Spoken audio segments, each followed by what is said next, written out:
Muy buenos días otra vez. Qué gusto verle. Vamos en esta mañana a continuar con nuestro estudio de lo que es el libro de Mateo. Y el día de hoy vamos a tocar el tema en la sección que estamos estudiando de la oración modelo de lo que es Mateo capítulo 6. Perdona nuestras deudas.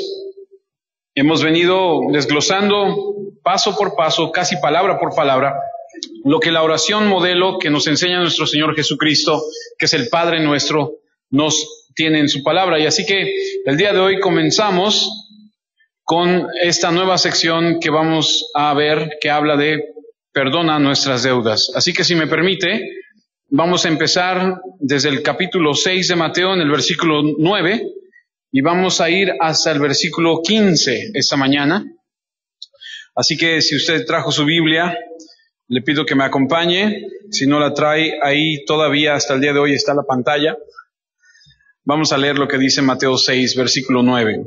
Vosotros pues, está hablando nuestro Señor Jesús, oraréis así: Padre nuestro que estás en los cielos, santificado sea tu nombre.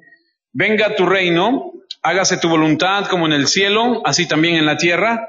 La semana pasada vimos el siguiente, que fue el pan nuestro de cada día, dánoslo hoy. Y el día de hoy tocaremos el tema y perdónanos nuestras deudas, como también nosotros perdonamos a nuestros deudores. Y no nos metas en tentación, mas líbranos del mal, porque tuyo es el reino y el poder y la gloria por todos los siglos. Amén. Y luego el versículo 14 dice: porque si perdonáis a los hombres sus ofensas, os perdonará también a vosotros vuestro Padre Celestial. Mas si no perdonáis a los hombres sus ofensas, tampoco vuestro Padre os perdonará vuestras ofensas. Si usted analiza con detenimiento, se dará cuenta que las primeras tres peticiones de lo que es la oración modelo, santificado sea tu nombre, venga tu reino y hágase tu voluntad en la tierra como en el cielo, tienen que ver con Dios y son referencias hechas a Dios. Y las tres últimas peticiones de lo que es el Padre nuestro se refieren a los hombres, al decir: danos hoy nuestro pan de cada día, perdona nuestras deudas, así como nosotros perdonamos a nuestros deudores, y no nos metas en tentación, mas líbranos del mal. Habla acerca de las necesidades del hombre. Y básicamente la primera necesidad del hombre la vimos la semana pasada, que tiene que ver con el sustento físico, al hablar de danos nuestro pan de cada día. Es el sustento físico. Y mientras solamente hay una petición para lo físico, hablando concretamente de las peticiones hacia el hombre, solamente de las tres, una se refiere a lo físico, que es danos nuestro pan de cada día. Las otras dos tienen que ver con el espíritu, tienen que ver con el alma. Es ahí a donde nosotros leemos que lo que vamos a ver el día de hoy. El perdón es la necesidad más profunda del hombre. Por lo tanto, es la primera petición relacionada con el alma del hombre que está aquí en esta oración. La solicitud por parte del hombre interior es para el perdón de los pecados, porque es una necesidad profunda del hombre. Te darás cuenta, si tienes ahí tu Biblia, que en los versículos 12, perdonar es mencionado 2 veces. En el versículo 14, perdonar es mencionado 2 veces. Y en el versículo 15, perdonar es mencionado 2 veces. Ahí en Mateo 6, 12, 14 y 15. Por lo tanto, podemos ver que 6 veces se menciona el tema del perdón. Así que esta mañana analizaremos lo que dice o lo que significa y perdónanos nuestras deudas. Obviamente usted y yo entendemos que no se refiere a que pague la cuenta de Fábricas de Francia o de Coppel, ¿verdad? Cuando dice perdónanos nuestras deudas, se refiere al perdón por el pecado. El versículo 15 de ahí, de lo que acabamos de leer, creo que todavía está en la pantalla, dice y usa la palabra ofensas. Y esta palabra describe el verdadero problema. Porque ¿de qué nos ha de perdonar el Señor? Del pecado, que es el problema principal de todo hombre. Porque, amados, con todo respeto se lo digo, y me incluyo yo, y dijera Pablo, yo soy el primero de ellos, el hombre es pecador. El hombre sin Dios es pecador y el hombre con Dios lucha con el pecado. Por eso es que la Biblia dice en Romanos capítulo 3, versículo 10, 11 y 12, Romanos capítulo 3, 10, 11 y 12, como está escrito, no hay justo ni aún uno. Leí un comentario de un teólogo que decía que Dios tuvo que poner esta sección así de tal forma porque pudiese haber alguien que creyese que Él no era injusto, que Él no era de esto y que no aplicaba para Él. Pero aquí la Biblia dice, como está escrito, no hay justo ni aún uno. No hay quien entienda, no hay quien busque a Dios. Todos se desviaron, a una se hicieron inútiles. No hay quien haga lo bueno, no hay ni siquiera uno, dice la Biblia. Eso es lo que dice la Escritura. Romanos capítulo 3, versículos 19 y 20, dice lo siguiente. Obviamente la ley aplica a quien fue entregada, porque su propósito es evitar que la gente tenga excusas y demostrar que todo el mundo es culpable delante de Dios. Pues nadie llegará jamás a ser justo ante Dios, dice, por hacer lo que la ley manda. La ley sencillamente nos muestra lo pecadores que somos. Versículo 23, de ahí mismo, sigo en el capítulo 3 de Romanos. Porque por cuanto todos pecaron y están destituidos de la gloria de Dios. La palabra de Dios dice que no hay justo ni aun uno, que todos hemos pecado y que todos fueron destituidos de la gloria de Dios. Y cuando encuentras en el Padre nuestro, perdónanos nuestras deudas, así como también nosotros perdonamos a aquellos que nos han ofendido, tenemos que entender de qué está hablando. Todos hemos pecado. Romanos capítulo 5, acompáñenme ahí, 2 capítulos más adelante. Versículo 12, está hablando acerca de Adán, y si no me equivoco el título de esa sección es Adán y Cristo. Dice Romanos capítulo 5, versículo 12, por tanto, como el pecado entró en el mundo por un hombre, usted sabe quién es ese hombre, es Adán.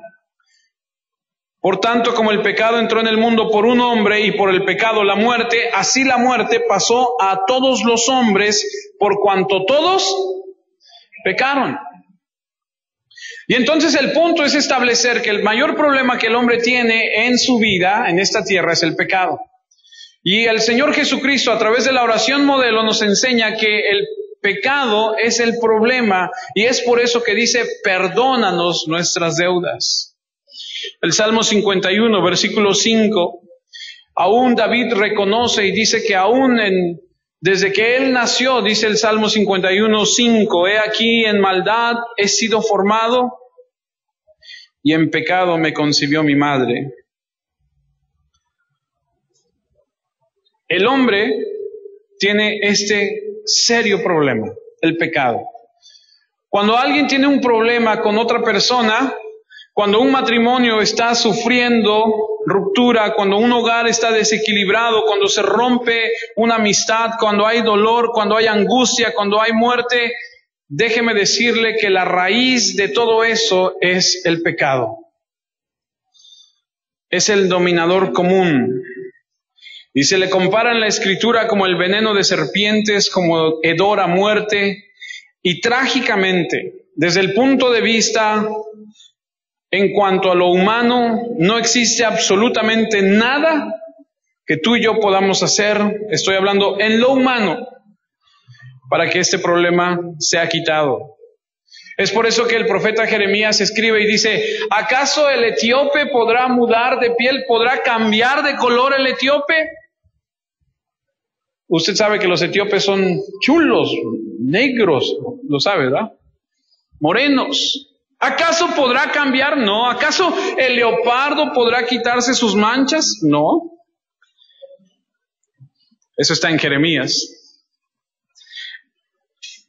Para aquellas personas que están sin Cristo, el hacer el mal es algo tan común, ¿se acuerda? ¿Se acuerda cuando usted y yo andábamos sin Cristo en la vida? El pecar era algo tan habitual. Y por más que nos esforzábamos, tal vez alguna cosa hacíamos bien, pero nuestro común denominador era hacer siempre el mal, y el pecado dominaba nuestra mente. Es por eso que Romanos capítulo 1, versículo 21, dice lo siguiente. El apóstol Pablo escribe en Romanos 1, 21 y dice: pues habiendo conocido a Dios, no le glorificaron como a Dios, ni le dieron gracias, sino que se envanecieron en sus razonamientos, y su necio corazón fue entenebrecido. Conocieron de Dios, pero no lo reconocieron. Conocieron, pero no le reconocieron, no le glorificaron. No le dieron gracias, se envanecieron.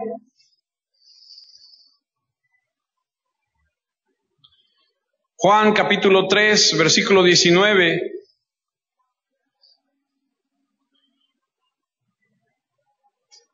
Dice lo siguiente: y esta es la condenación, que la luz vino al mundo, y los hombres amaron más las tinieblas que la luz, porque sus obras eran malas. No quisieron ser expuestos a la luz. Dijeron, no quisieron que su vida fuese expuesta a la luz del Señor. Quisieron que sus vidas quedaran en la oscuridad, que nadie se dé cuenta. Aparentemente ellos dijeron, nadie se da cuenta, pero a la luz del Señor todo queda expuesto.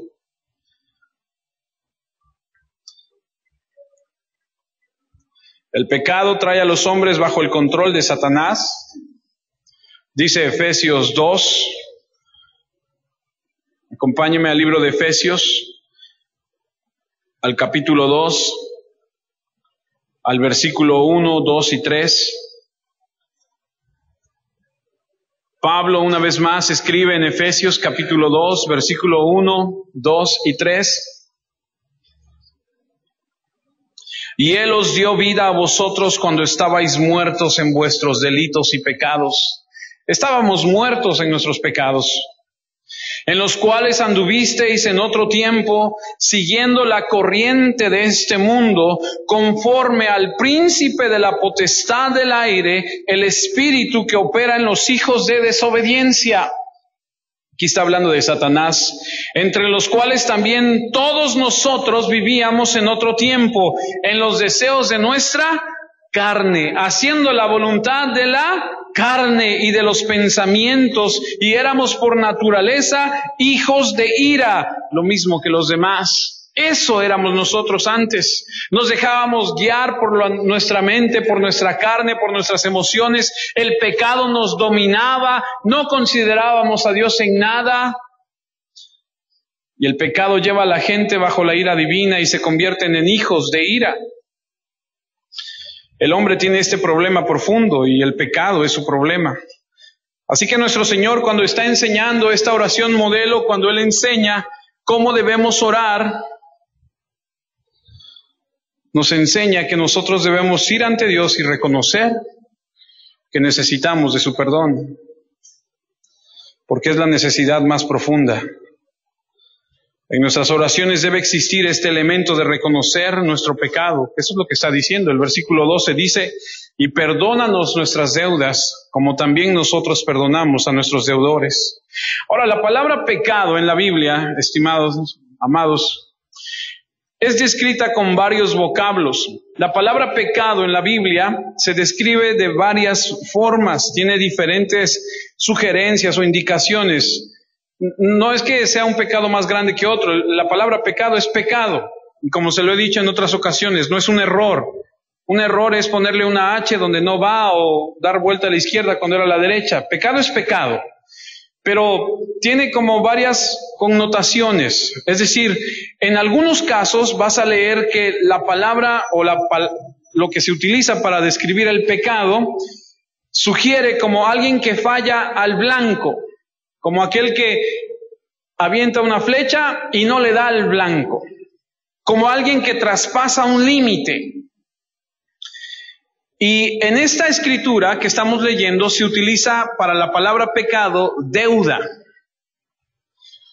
Por eso hay una diferencia entre lo que dice Mateo y lo que dice Lucas, porque Lucas dice nuestras ofensas. Y ese dice deuda. Entonces la palabra pecado en la Biblia tiene diferentes connotaciones y unos lo describen como que no diste en el blanco y otros dicen traspasaste los límites y otros dicen tienes una deuda. Y en esa escritura, aunque el término para nosotros no es muy común, cuando usted peca, usted está en deuda con Dios. Ha violado la santidad de Dios y usted está en deuda con Él y se registra esa deuda con Dios. Es por eso que el libro de Apocalipsis dice y describe el gran trono blanco. A lo mejor usted ha escuchado del gran trono blanco, a lo mejor lo ha leído. En Apocalipsis dice que cuando llegue el final de los tiempos, vendrá el gran trono blanco a donde serán juzgados los impíos. Y hay unos libros a donde está registrado todo lo que estas personas han hecho, todo lo que hemos hecho. Y ahí está registrado la deuda que debería ser cobrada y que será cobrada y que serán condenados al infierno eterno para pagar esa deuda. El libro es Apocalipsis, el capítulo es el 20. Apocalipsis 20, versículo 11, describe esto. Leeremos del versículo 11 en adelante y dice así: y vi un gran trono blanco y al que estaba sentado en él, delante del cual huyeron la tierra y el cielo, y ningún lugar se encontró para ellos. Vi a los muertos grandes y pequeños de pie ante Dios, y ojo, y los libros fueron abiertos. Nótese que es plural. Y los libros fueron abiertos, y otro libro fue abierto, el cual es el libro de la vida. Y ese es a donde está escrito el nombre de aquellos que han de ser salvos. Pero es diferente aquellos donde está escrito el nombre de los que han de ser salvos a estos otros libros. Y dice así: y fueron juzgados los muertos por las cosas que estaban escritas en los libros según sus obras.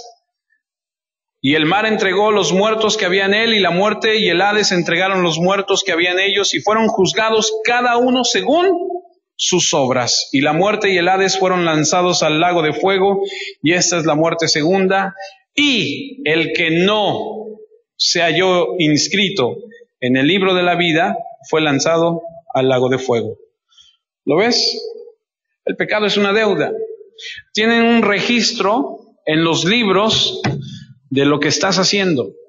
Bueno, aquellos que están sin Cristo, de todo lo que están haciendo, hay unos libros a donde se lleva un registro.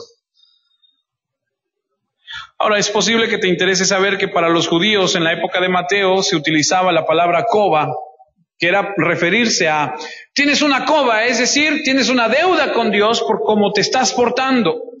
El pecado era relacionado a una deuda, porque en el pensamiento judío ellos tenían la responsabilidad principal en su vida de obedecer a Dios, y cuando lo desobedecían era adquirir una deuda con Dios, y ese era el término que ellos entendían.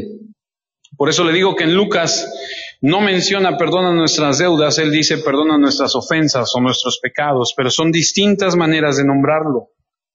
Así que una persona que tiene una deuda con Dios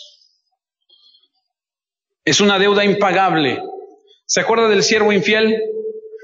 Aquel que no podía pagar la deuda tan grande que tenía. Lo veremos un poco más adelante. Eso es precisamente el problema del hombre.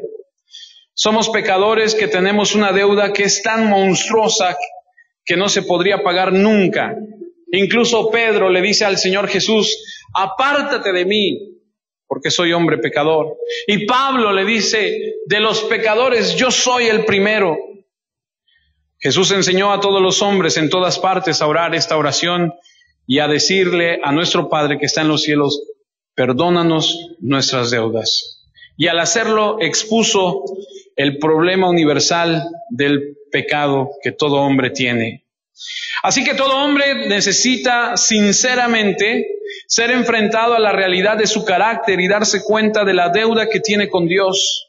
Ahora, amados, yo sé que algunos de nosotros hemos entregado nuestra vida al Señor y que hemos dicho al Señor: tú eres mi Señor, tú eres mi Salvador, y estamos viviendo una vida en Él.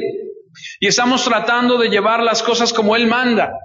Pero también por otro lado, sé que algunos de nosotros necesitamos ser confrontados con la realidad de que tal vez la vida que estamos llevando no es la que Dios quiere que lleves. Y que necesitas darte cuenta que tienes que acercarte a Dios y pedirle perdón por esa deuda que tú tienes con Él.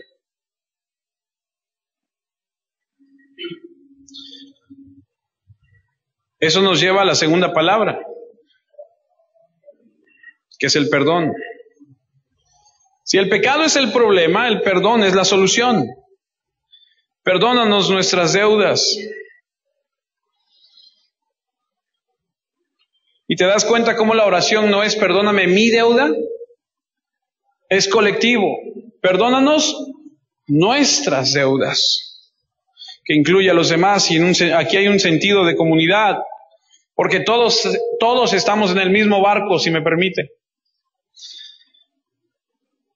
Ahora, no sé si realmente alcancemos a entender lo que es el perdón. ¿Qué es lo que Dios te perdona? Porque es una deuda impagable. No sé si alguna vez has tenido alguna deuda y ya sabes, alguien llega y de repente sin decirte nada salda tu cuenta y cuando vas a pagar te dicen, no, pues ya está saldada su cuenta. Si alguna vez te ha pasado así, sabrás un poquito de lo que se siente cuando alguien llegas y dices, pues vengo a pagar. No, fíjese que pues ya está pagado. Y se dice, ay, qué bonito se siente.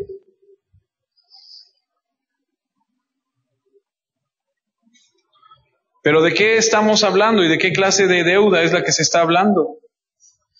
La deuda es que Dios limpia nuestro pecado, la deuda que está en el registro y nos libra de ese castigo y de esa culpa que teníamos que pagar. Por eso es que el libro de Miqueas, en el capítulo 7, Miqueas está en el Antiguo Testamento, Miqueas capítulo 7, versículos 18 y 19. Y Miqueas formula una pregunta y da la respuesta. ¿Qué Dios como tú que perdona la maldad y olvida el pecado del remanente de su heredad? ¿Qué Dios como tú que olvida, dice que perdona la maldad y olvida el pecado del remanente de su heredad? No retuvo para siempre su enojo porque se deleita en misericordia. ¿Recuerdan los que leímos al principio el salmo que leímos hoy en la mañana, hace rato? El salmo que dice que estuvo enojado con la nación 40 años. Y después de esos 40 años, a la siguiente generación les permitió entrar a la tierra prometida. Dios no estuvo enojado para siempre, ni por siempre. Dice Malaquías aquí, no retuvo para siempre su enojo porque se deleita en misericordia. Luego el versículo 19 dice, Él volverá a tener misericordia de nosotros, sepultará nuestras iniquidades y echará en lo profundo del mar todos nuestros pecados. Él volverá a tener misericordia de nosotros, sepultará nuestras iniquidades y echará en lo profundo del mar todos nuestros pecados. No sé si usted sepa, pero dicen que no se ha podido llegar o explorar la profundidad del mar. El hombre ha querido explorar la profundidad del mar desde hace muchos años, desde hace mucho tiempo y no ha podido llegar. Si se pusieran a leer la Biblia, se darán cuenta que en lo profundo del mar están todos nuestros pecados y lo único que van a encontrar son pecados, así que no pescados, sino pecados.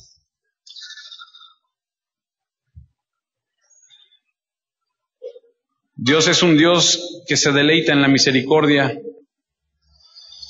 que perdona y que lo ha hecho a través de su Hijo Jesucristo. Cantábamos hace rato la última de las canciones que cantábamos, la sangre de Jesús es la que nos ha limpiado. Isaías 53:6 dice el profeta Isaías en el capítulo 53, versículo 6, lee lo siguiente: todos nosotros, me encanta porque ahí estamos todos, chicos, grandes, medianos, morenos, blancos, güeros, rubios, feos, bonitos, todos, dice, todos nosotros nos descarriamos como ovejas, cada cual se apartó por su camino, mas Jehová cargó en él el pecado de todos nosotros. Y cuando dice en él, se refiere a nuestro Señor Jesucristo. Cuando nosotros leemos la Escritura que dice, perdónanos nuestras deudas, Dios quiere perdonar el pecado que hay en nuestras vidas y lo ha hecho a través de la vida de Jesucristo y la muerte de Jesucristo y la resurrección de su Hijo Jesucristo. El Salmo 85, versículo 2 dice: perdonaste la iniquidad de tu pueblo, todos los pecados de ellos cubriste. Él cubrió todos nuestros pecados. Isaías 43, 25. Yo soy el que borro tus rebeliones por amor de mí mismo, y no me acordaré de tus pecados. El Señor dice que Él va a borrar nuestros pecados y no se acordará más de ellos, los elimina, realmente los echa en lo profundo de la mar. ¿Entiende eso? ¿Entiende que Dios le ha perdonado de los pecados que usted habrá cometido antes de Jesucristo? Y aún en Jesucristo, ahorita lo vamos a ver. Pero si tú y yo en algún momento de nuestra vida cristiana llegamos a convertir esto en algo tan común, en algo tan cotidiano, y nos olvidamos de la profundidad que tiene esto y perdemos la alegría inestimable de entender ese perdón de Dios, amados, entonces creo que estamos en una sequedad. Porque deberíamos estar agradecidos, deberíamos todos los días de nuestra vida deleitarnos en ese Señor que nos ha perdonado esa deuda tan grande. Que solo es posible a causa de Cristo recibir ese perdón. Porque Dios nos perdona nuestros pecados al colocar la deuda en su Hijo Jesucristo. Y eso es exactamente lo que Cristo hizo al morir en la cruz. Ahora, ese perdón que recibimos de parte de Dios a través de su Hijo Jesucristo, si me permite, tiene dos ángulos. Si me permite, y alguna vez lo ha entendido así, qué bueno, y si no, esta mañana tal vez lo comprenderá un poco mejor. El perdón de Dios para nuestras vidas tiene dos ángulos. Uno es el perdón de ese juez moral de todo el universo que te otorga el perdón, y el otro es un perdón como más de Padre, y ahorita lo vamos a ver, y está ahí implícito, ahí está metido en el Padre Nuestro. Cuando hablo del perdón judicial, me estoy refiriendo a que Dios es un juez justo. El Salmo 7, versículo 11 y 12, hace referencia a Dios como un Dios que es un juez justo. Dice el Salmo 7, versículo 11, Dios es juez justo y Dios está airado contra el impío todos los días.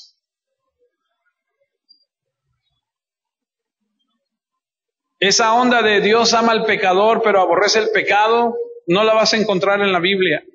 En la Biblia vas a encontrar que Dios está enojado contra el que comete pecado todos los días. Y el versículo siguiente dice, si no se arrepiente, Él afilará su espada, armada tiene ya su arco y lo ha preparado. En otras palabras, el Señor está listo a castigar a aquel que no se arrepiente. El Señor tiene tensado el arco, el Señor está listo para castigar, es paciente, sí, pero Él está listo a destruir a ese impío. Y todo aquel que no ha recibido el perdón del Señor está bajo juicio, bajo condena. Si no se le ha otorgado el perdón para su vida, está bajo esta condenación.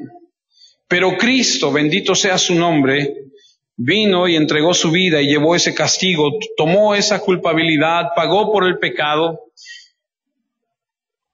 y el Señor nos dio ese perdón judicial a todos por nuestros pecados, presentes, futuros y pasados.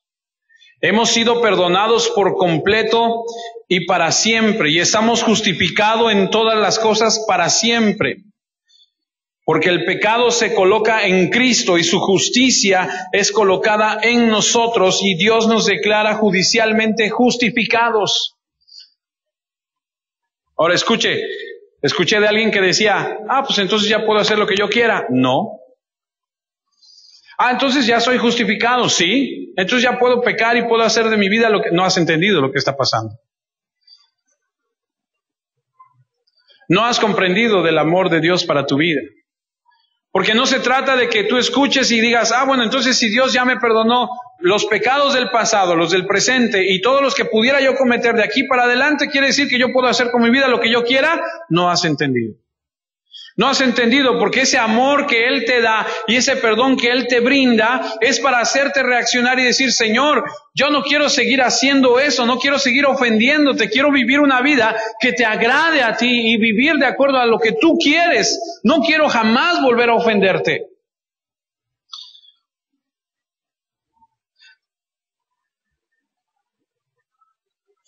Romanos 3, versículo 21.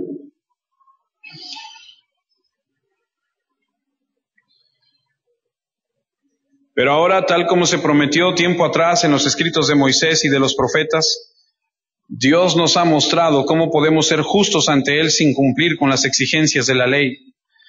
Dios nos hace justos a sus ojos cuando ponemos nuestra fe en Jesucristo, y eso es verdad para todo el que cree, sea quien fuere.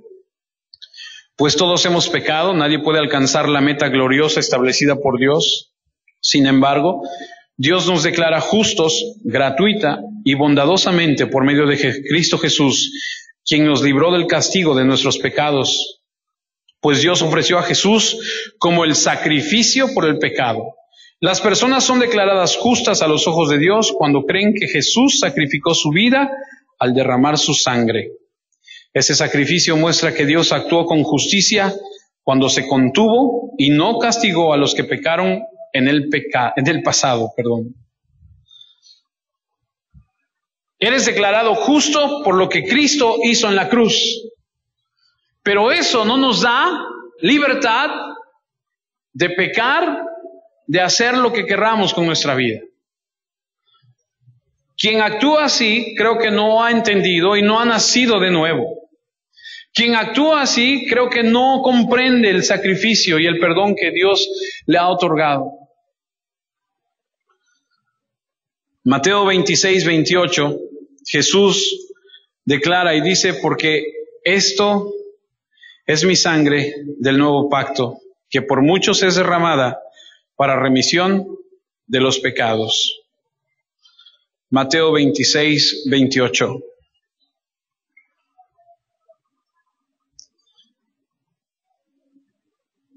Ya cuando lleguemos a Mateo 26, como en unos 5 años, ya podremos ver bien qué dice todo lo demás.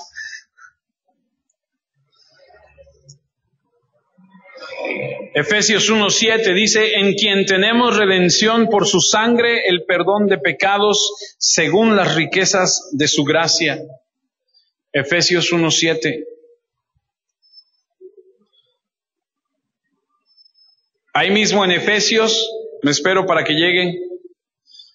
Esta que leí fue Efesios 1:7 y reitera en quien tenemos redención por su sangre, el perdón de pecados, según las riquezas de su gracia. Y ahí mismo en Efesios, pero el capítulo es el 4, versículo 32.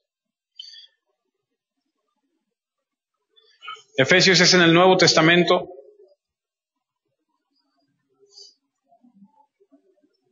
Efesios 4, 32. Dice así, antes sed benignos unos con otros, misericordiosos, perdonándonos unos a otros, como Dios también os perdonó a vosotros en Cristo. Judicialmente somos declarados justos y perdonados por los pecados del pasado, del presente y del futuro. Porque dice la Biblia que tenemos abogado para con Dios, que está en el cielo. Porque cuando usted llega a Cristo y el Señor lo limpia y el Señor lo perdona, usted es justificado. Pero yo le pregunto algo que usted no me tiene que responder porque yo lo sé, yo lo vivo también. Usted sigue pecando al igual que yo, porque somos humanos. Por eso es que Pablo escribe en algún lugar en Romanos y dice, miserable de mí, porque lo que no quiero hacer, eso termino haciendo. Porque Cristo te perdona, te salva, te justifica. Y ahorita lo vamos a ver en un segundo más adelante, te va a seguir perdonando, porque sabe que vas a seguir pecando. Ya no tienes una vida de pecado, ya no es un estilo de vida, ya no es como antes, pero sigues batallando con la carne. Así que judicialmente somos perdonados. Ahorita vamos a ver el otro tipo de perdón, que creo yo que está ahí implícito en la oración. Pero permítame leerles una escritura más. Colosenses 2:13. ¿Ya lo tiene? Colosenses 2:13 dice: y a vosotros, estando muertos en pecados y en la incircuncisión de vuestra carne, os dio vida juntamente con él, perdonándoos todos los pecados, anulando el acta de los decretos que había contra nosotros, que nos era contraria, quitándola de en medio y clavándola en la cruz. ¿Qué significa esto? Número uno, que usted y yo estábamos muertos en pecado. Y un muerto no puede hacer otra cosa más que heder, ¿se dice? Oler a muerte. No hace nada. Un muerto está muerto. No puede hacer nada por sí mismo. Por eso es tan importante entender que aún la fe que usted pudiera tener en Él se la da, Él se la proporciona. Él es el que recibe la gloria de todo. ¿Por qué? Porque Él es el dador de vida. Usted y yo estábamos muertos en pecado. Es más, ni siquiera usted se acercó a Él. Él fue el que fue por usted. Él es el que va y le da la vida. ¿Entiende lo que le digo? La oveja no anda buscando al pastor. El pastor es el que busca a la oveja. ¿Me está siguiendo? ¿Eso qué quiere decir? Quiere decir que Dios es el que escoge. Él es selectivo. Muchos son los llamados, pocos son los escogidos. Y estando muertos en pecado, a Él le plació, así le gustó a Él decir: ahí está, tú eres, y te da la vida, y te abre los ojos, y te empiezas a dar cuenta de la vida de pecado que llevas, y empiezas a darte cuenta que hay una vida distinta, que hay algo diferente, y empiezas entonces a entender lo que Él dice, y dice que te da vida juntamente con Él, perdonándote tus pecados, anulando el acta de decretos que había en contra tuya, en esos libros que estaban allá en Apocalipsis, en esos libros que están allá, a donde está el registro. Dice que es como si tomara los libros y los clavara en la cruz y los pusiera ahí con Cristo. Y dice, eso quedó perdonado, esa deuda está cancelada por lo que hizo Cristo en la cruz.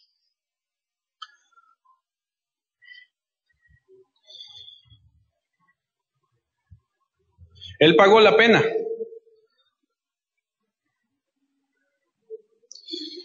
Y de repente escuchamos: y el Cordero de Dios que quita el pecado del mundo. Y todos decimos amén.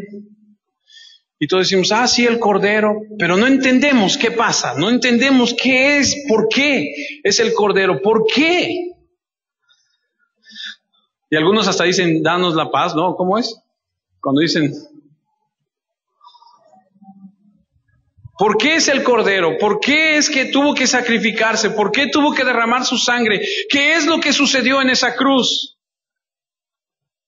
De alguna forma muy breve, acompáñeme a Hebreos 10 y le voy a tratar de explicar más de 6,000 años de historia en 2 minutos.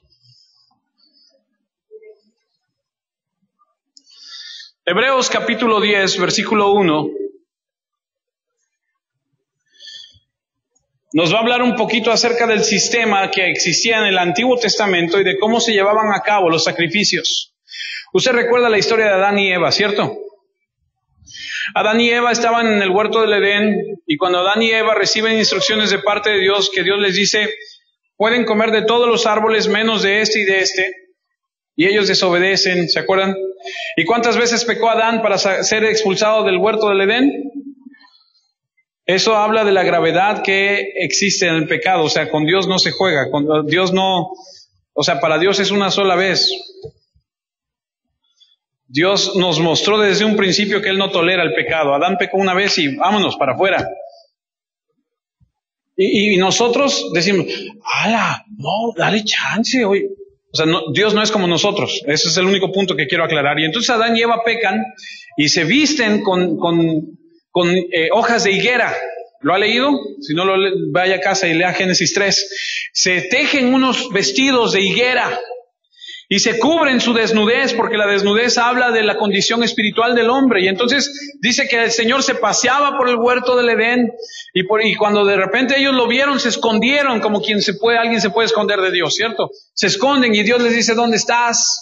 Para que se dé cuenta dónde está, en la condición en la que está. Y entonces les dice, es que estábamos desnudos. ¿Y quién te dijo que estabas desnudo? Y entonces ya sale todo a la luz y entonces el Señor les quita los vestidos de higuera y les da unos vestidos de piel. Y cuando les da el vestido de piel, ahí en ese momento lo que está mostrando es que tuvo que ser derramada sangre para cubrir la falta del hombre. Tuvo que haber un sacrificio de un animal para cubrir la falta del hombre. Y desde el Génesis y a través de toda la historia, tiene que haber un derramamiento de sangre para cubrir la falta. En otras palabras, la única forma de poder pagar es con sangre.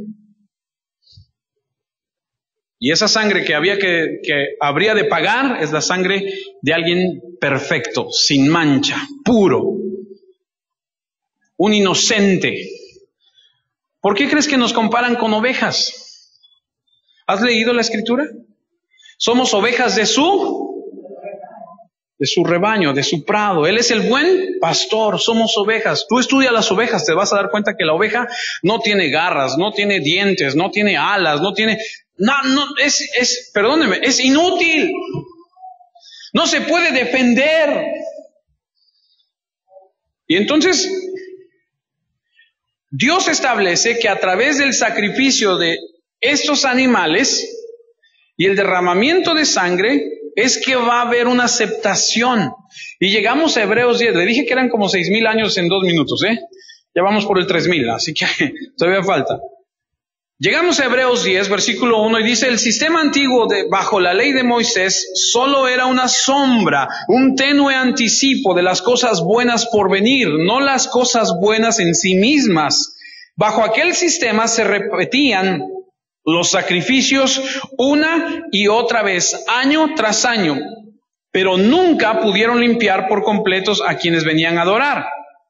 Si los sacrificios hubieran podido limpiar por completo, entonces habrían dejado de ofrecerlos, porque los adoradores se habrían purificado una sola vez y para siempre, y habrían desaparecido los sentimientos de culpa. Pero en realidad, dice el 3, esos sacrificios les recordaban sus pecados año tras año. Pues no es posible que la sangre de los toros y las cabras quiten los pecados. Por eso, cuando Cristo vino al mundo, le dijo a Dios, no quisiste sacrificios de animales ni ofrendas por el pecado, pero me has dado un cuerpo para ofrecer. No te agradaron las ofrendas quemadas ni otras ofrendas por el pecado. Luego dije, aquí estoy, oh Dios, he venido a hacer tu voluntad como está escrito acerca de mí en las Escrituras. Los sacrificios que se hacían no eran el todo. Tendría que venir el Cristo, aquel que es el Cordero de Dios que quita el pecado del mundo a morir. Ok, me voy a brincar hasta el versículo 10. Seguimos ahí en Hebreos 10. Ahora es Hebreos 10:10. Pues la voluntad de Dios fue que el sacrificio del cuerpo de Jesucristo nos hiciera santos una vez y para siempre. Bajo el antiguo pacto, el sacerdote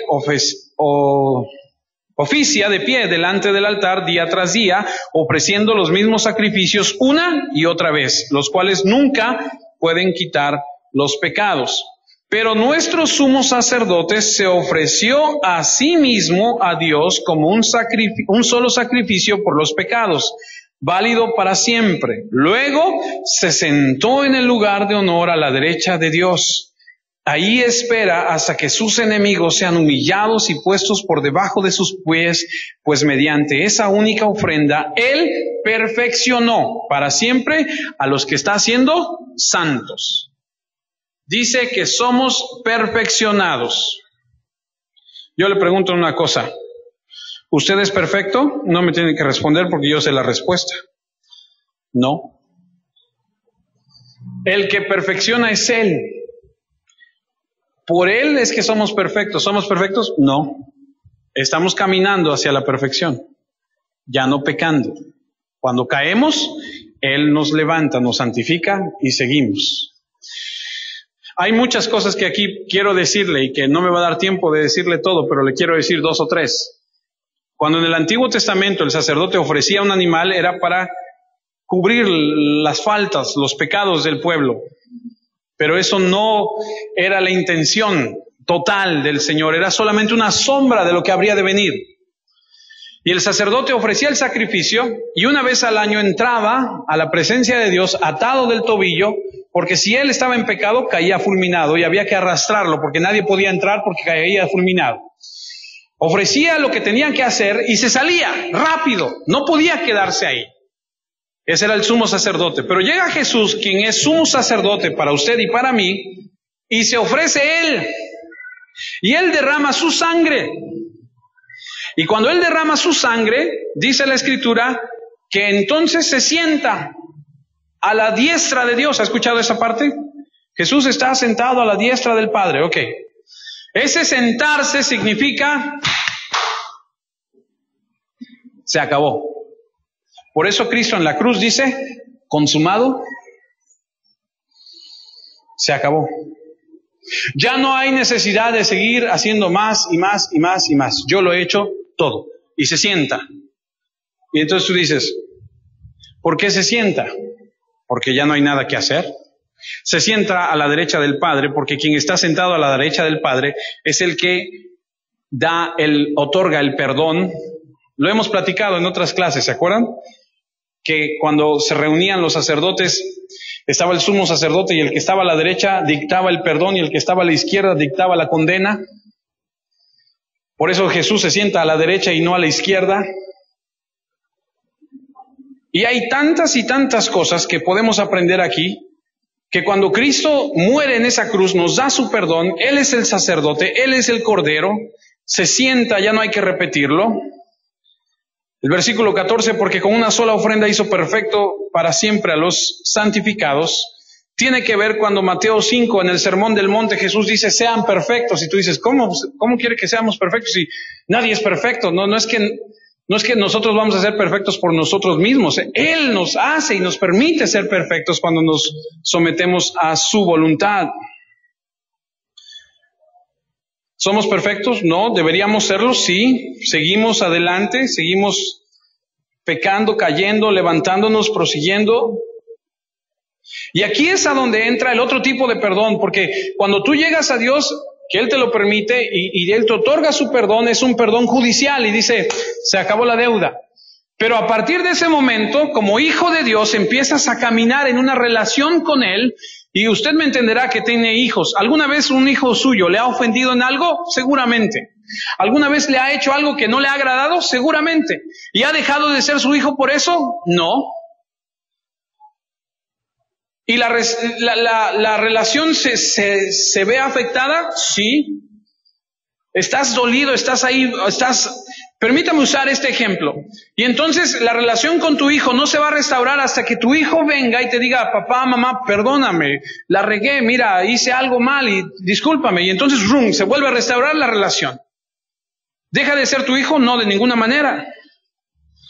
Y a eso es a lo que me refiero con el otro tipo de perdón. Porque si usted entiende que la oración modelo empieza con Padre Nuestro, estamos hablando de una relación padre-hijo, y la estudiamos al principio. Y cuando usted y yo pecamos, ofendemos al Señor.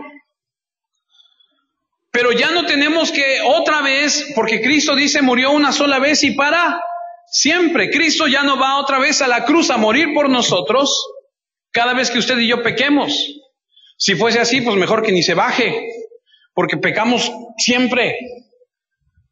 Dice, fue una sola vez y para siempre. Y a partir de ahí hay una limpieza en nuestra vida. Hay algo que el Señor hace en nosotros al limpiarnos del pecado, al revestirnos de Él, y empezamos a caminar. Y en esa trayectoria, en ese caminar, nosotros nos vamos a encontrar con muchas cosas. Por ejemplo, el rey David. El rey David, ¿usted cree que era salvo, que tenía la salvación de parte de Dios? Claro que sí. El rey David De ahí viene todo para el trono de Jesús. El rey David pecó, claro, y un pecado terrible, y entre muchos, ¿y perdió su salvación? Claro que no. Romanos 8 dice que nada nos podrá apartar del amor de Dios. Por eso el rey David en el Salmo 51, versículo del 1 al 4, dice: ten piedad de mí, oh Dios, conforme a tu misericordia, conforme a la multitud de tus piedades, borra mis rebeliones. Lávame más y más de mi maldad y límpiame de mi pecado, porque yo reconozco mis rebeliones y mi pecado está siempre delante de mí. Contra ti solo he pecado y he hecho lo malo delante de tus ojos, para que seas reconocido justo en tu palabra y tenido por puro en tu juicio.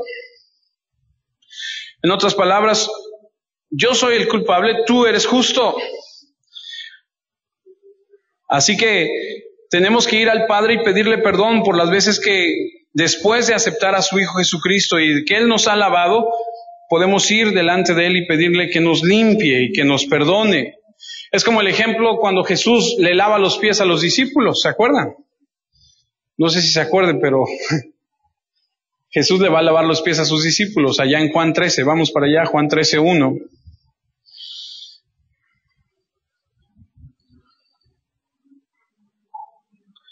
Dice: antes de la fiesta de la Pascua, sabiendo Jesús que su hora había llegado para que pasase de este mundo al Padre, como había amado a los suyos que estaban en el mundo. Voy muy rápido, ¿verdad?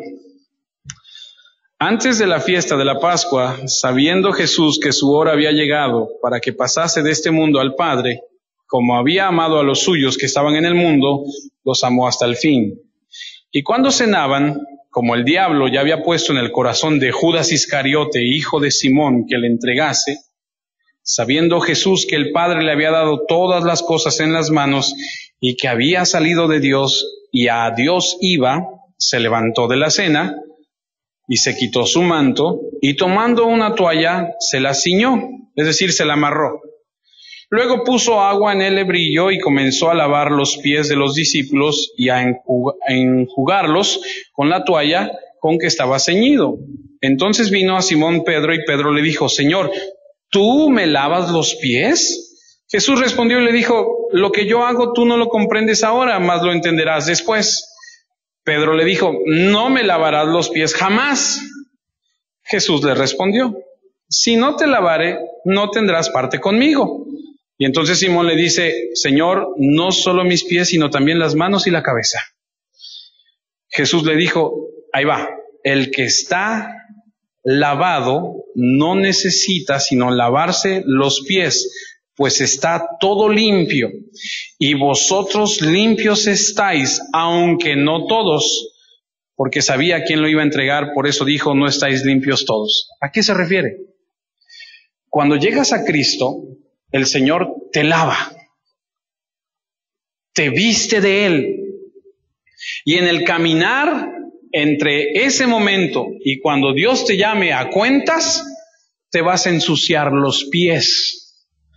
¿Qué significa? Vas a pecar, vas a faltar, y Él te tiene que limpiar constantemente en ese caminar. Ya no hay necesidad de que te vuelva a lavar todo. Solamente es un limpiarte. Es lo que le dice ahí, aunque no todos, dice. ¿Alguna vez ha visto cuando de repente en alguna reunión usted estuvo y decían: ¿alguien quiere aceptar a Cristo? Y se levantaban y pasaban al frente, y a los 8 días decían: ¿alguien quiere aceptar a Cristo? Y se volvían a parar los mismos y volvían a pasar los mismos al frente. ¿No le pasó? No, o a lo mejor hasta usted pasó varias veces. Tú dices, o no entiende,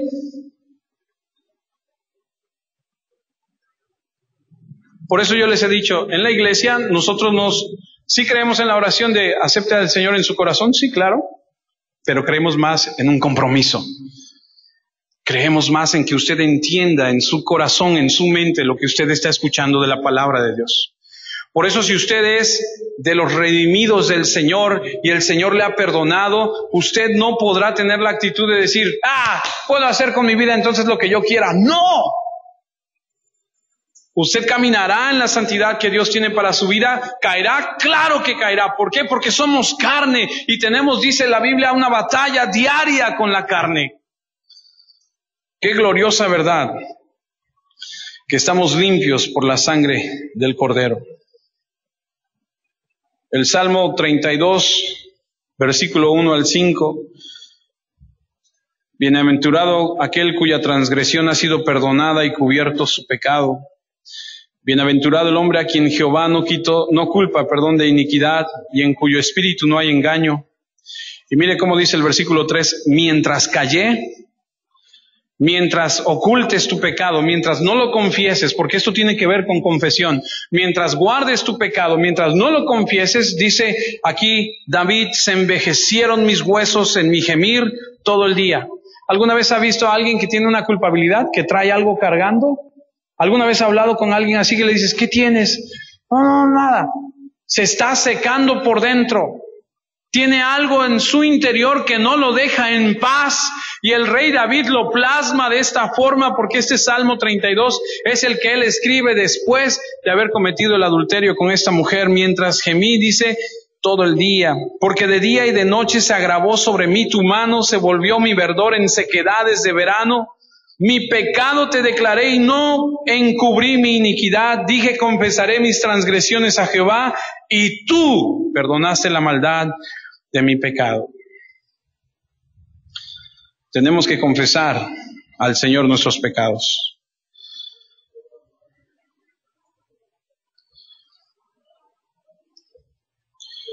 Proverbios 28:13 dice que el que encubre sus pecados no prospera, mas el que los confiesa y se aparta alcanzará misericordia.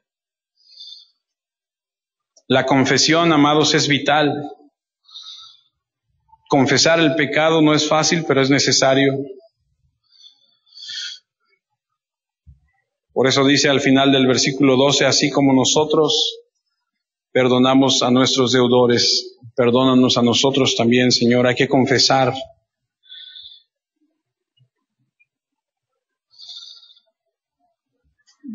Los versículos 14 y 15 de Mateo 6 dicen, porque si perdonáis a los hombres sus ofensas, os perdonará también a vosotros vuestro Padre Celestial. Mas si no perdonáis a los hombres sus ofensas, tampoco vuestro Padre os perdonará vuestras ofensas. Así que hay razones por las que usted y yo debemos perdonar a otros. Pedirle perdón a Dios y perdonar a otros.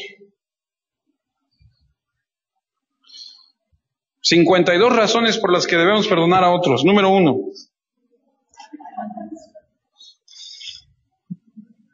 No se crea. ¿Por qué deberíamos perdonar a otros?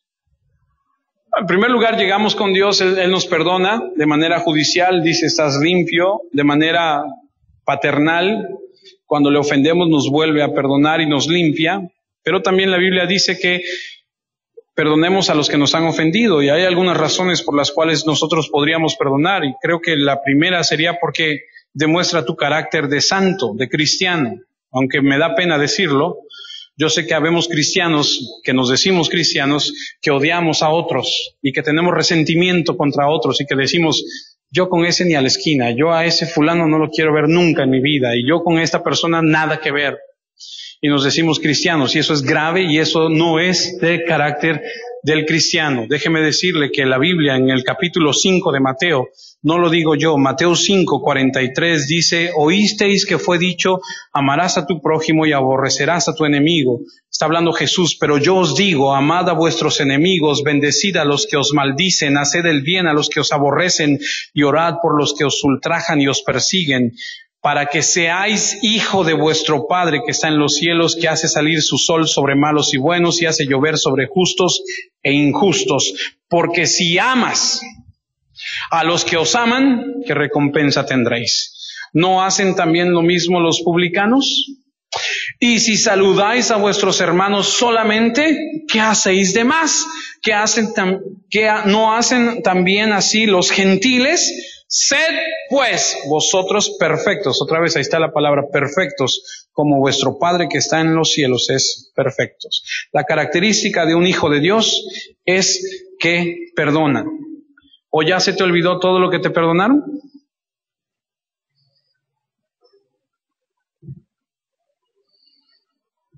¿O crees que solamente tú tienes derecho al perdón?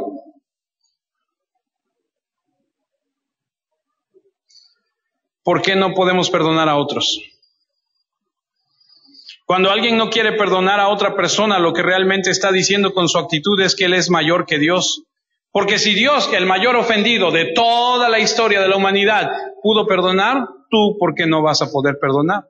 Si tú dices, yo no perdono, es como si dijeras, yo soy mejor que Dios.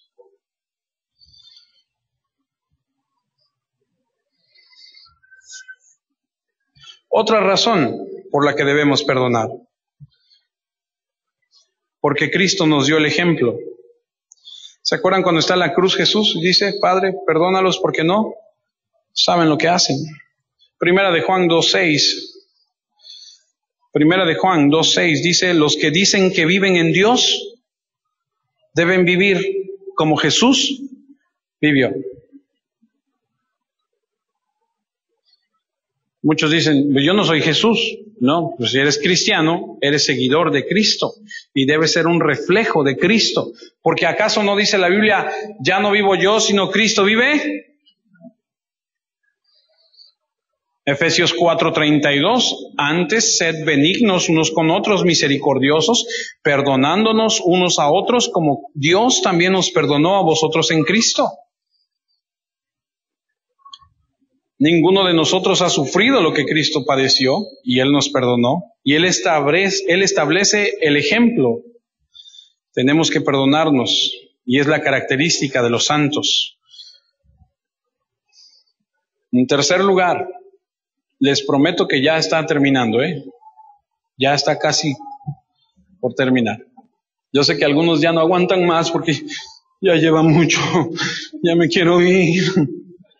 Pero ya casi acabo. Tenemos que perdonarnos a unos a otros porque expresa la más alta virtud del hombre. Mire lo que dice Proverbios 19:11.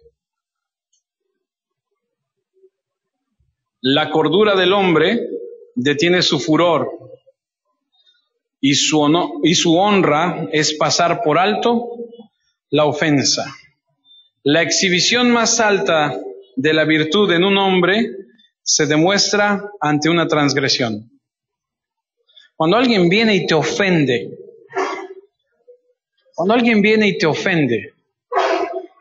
la virtud que hay dentro de ti se va a demostrar ante ese momento. Cuando te sale lo que te sale, demuestra lo que hay dentro de ti. ¿Me estás siguiendo? Cuando a un cristiano lo presionan, lo que brota demuestra lo que hay en su corazón. ¿El Espíritu Santo o el espíritu de este mundo? Tenemos que perdonarnos unos a otros porque esa es característica de los santos. Es un ejemplo de Cristo y es lo que demuestra lo que hay dentro de ti.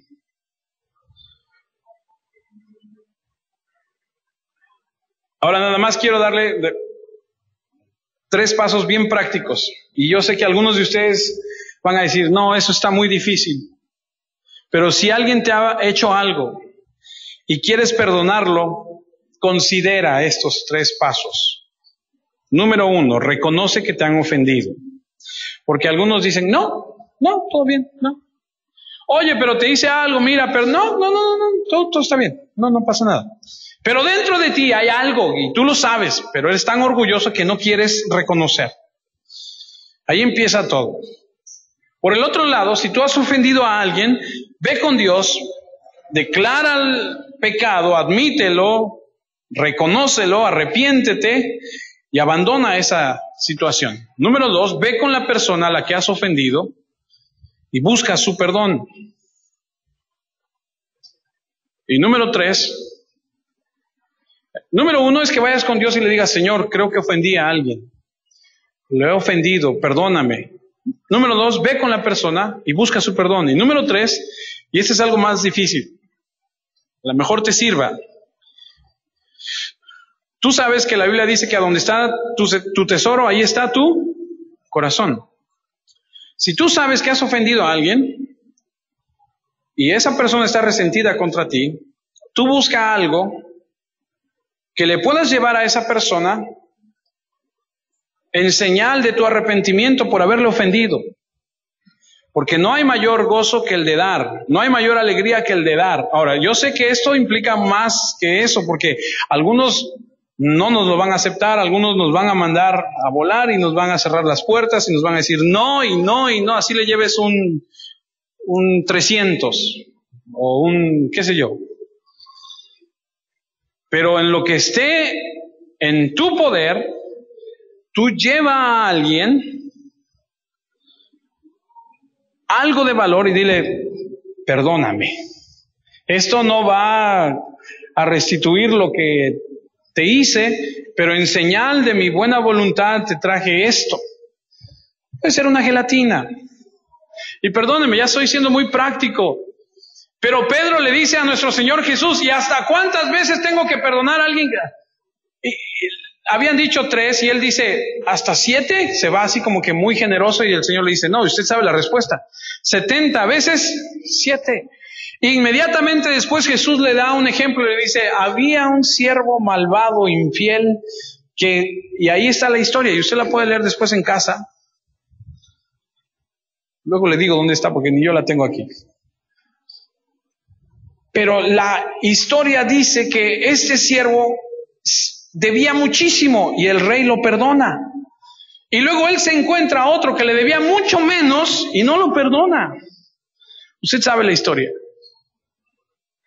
Amados, cuando vayamos en oración al Señor con el Padre Nuestro y digamos, Padre Nuestro, perdona nuestras deudas, entendamos que en Cristo nos ha perdonado, que si hemos fallado, como Padre nos perdona y restaura la relación, pero inmediatamente después dice, como nosotros perdonamos, y dice que si tú no perdonas a otros, Él te retiene a ti el perdón. Eso es muy importante. Yo me acuerdo que en algún momento en el caminar de esta iglesia yo le dije, si usted tiene un problema con alguien, usted vaya y resuelva ese problema y hasta que no lo haya resuelto con ese problema, regrese aquí. Mientras no lo resuelva, no regrese. Demuestre su cristianismo. Se lo dije hace algún tiempo y se lo sostengo. Porque contamina la relación entre nosotros. Porque ¿de qué nos serviría si aquí todo el mundo es lindo? ¿Cierto? Aquí, hola, ¿cómo estás? Pero ¿qué si un día por esa puerta entrara la persona con la que lo ves y se te voltea el estómago? ¿Qué si por esa puerta entrara y no hubiera otro lugar más que se tuviera que sentar junto a ti? ¿Qué harías? ¿Te pararías y te saldrías? Es de pensarse. Incline su rostro y oremos. Señor, ciertamente el estudiar tu palabra y ser expuestos a tu verdad nos lleva a reflexionar en las cosas que quieres para nuestras vidas. Te pido, Padre, que nos perdones, que me perdones, Señor, por las veces que te hemos ofendido, por las cosas que hemos hecho, dicho, pensado, por las veces que hemos podido hacer el bien y no lo hemos hecho. Perdónanos, Señor, si hemos retenido el perdón a alguien que nos ha ofendido. Si en nuestro corazón existe amargura, resentimiento en contra de alguien, te confesamos en esta mañana, Señor. Te pedimos perdón y pedimos tu ayuda, tu gracia, para poder, Señor, llevar a cabo este perdón con otras personas. Y entendemos que de gracia hemos recibido, de gracia tenemos que dar también. Perdónanos, Señor, ayúdanos. Gracias por tu palabra, por tu libertad, por tu amor, por tu presencia. No tenemos, Señor, nada con qué pagar lo bueno y misericordioso que has sido con nosotros. Tú eres grande y poderoso y fiel y digno de que se te reconozca y se exalte tu precioso nombre. Gracias, gracias, gracias, gracias. Porque merecíamos el infierno, Señor, pero en tu bondad y en tu amor nos has perdonado y nos has permitido conocerte. Gracias.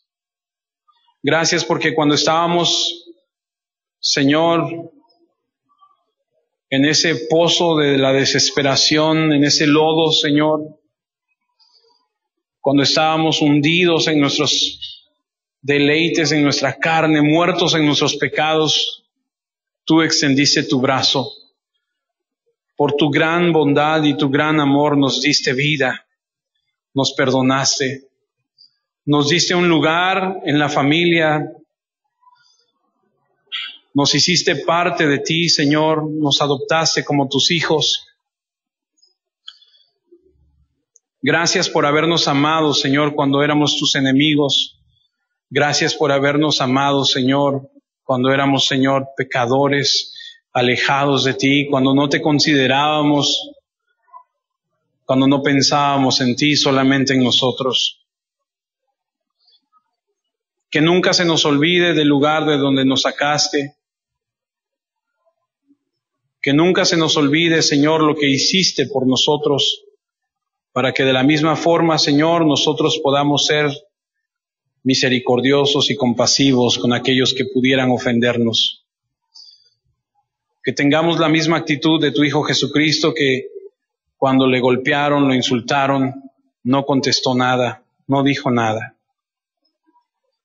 Permítenos experimentar el fruto de tu Espíritu Santo, dominio propio, Señor, paz, amor, benignidad. Te lo pedimos en Cristo Jesús.